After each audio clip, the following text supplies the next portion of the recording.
Hello, welcome to another episode of Channel Chat. The main reason for this video is to talk about my recent trip to Sweden. Myself and my wife went abroad for the first time in almost 3 years and spent 9 days in Sweden, and I found a couple of places over there that'll be of interest to retro gamers. Before that though, just want to mention that episode 5 of the Budget Publisher Showdown is underway in terms of the editing. I'm hoping to get that out in about a week's time. It's been a little bit slow with me getting back into it after the holiday, but I am working on the editing now, so hopefully that'll be around in about a week's time, as I say.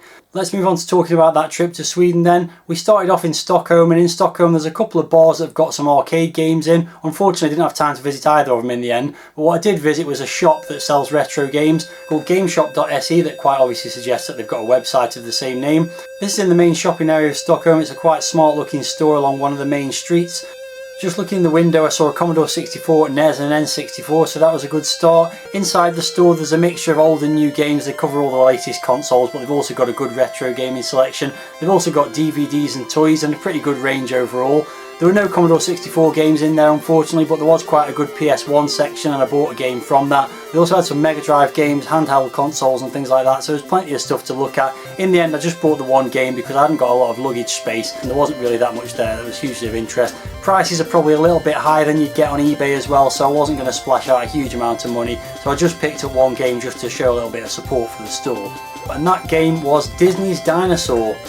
I had no idea about the game at all, really looked like it might be quite interesting. I have seen the film and that cost me 50 krona, which is about £4.25, so not too expensive, not a huge outlay of money, but a nice thing to buy just to show a little bit of support to that independent shop. Now towards the end of the holiday we ended up in Gothenburg, that's where we flew home from, and I found a store there called Macapar. It's probably not pronounced that way, but that's how it looks when you look at it on the front of the store. Couldn't find a translation for that, so I'm not exactly sure what it means. Maybe it doesn't mean anything particularly in Swedish either. This store is not in the main city centre, but it is reachable by tram, and it was actually on the tram line that was outside our hotel, so that was quite handy. It's in a fairly quiet residential area. In fact there aren't really any other shops on the street that it's on, so it's quite an interesting thing to find this shop almost in the middle of nowhere.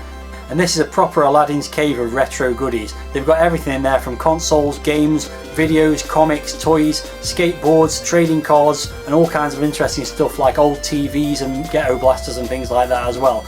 So it's a proper treasure trove of cool stuff from the 80s and 90s, although there is some more modern stuff in there as well. I did have a little chat with the owner. He showed me the back room, which was piled high with all kinds of stuff that they can't fit into the shop itself, and it's actually owned by two guys who've expanded their retro collection so much that they need to sell some of it off. A few things that stood out to me were the Japanese candy cab that was playing Mr. Driller. They had a Rally X cocktail cab in the window that didn't seem to be working. There's also a Vectrex set up there, and he said they got a full collection of games for that. And one thing that did stand out to me was the Red Epoch TV game, which I would have loved to buy, but unfortunately I wouldn't have been able to fit it in my luggage. In terms of prices in that place, there are a few things that were quite expensive as you'd expect. Again, probably comparable with eBay prices for the most part, although Sweden is an expensive place to shop in anyway. So what I picked up from that shop, which I thought might be quite interesting to take a look at in a future video in more detail, was a couple of Swedish computer magazines. So the first one is Joystick, and that's got a Star Wars picture on the front, which is what attracted me to it. These cost me 20 krona each, by the way, which is about £1.40 or something like that. So yeah, that looks quite interesting. And the second one was Soft, which I noticed it mentions Commodore in the corner there, and it's got an advert for Barbarian on the back as well, so that might be quite interesting to look at as well. So I don't really know anything about those magazines, but I thought I'll do a video in the future and take a look at them in more detail and try and translate a few pages from them.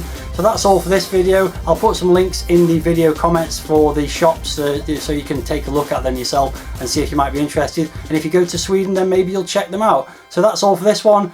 I'll see you in another video very soon. Thanks very much for watching and see you next time.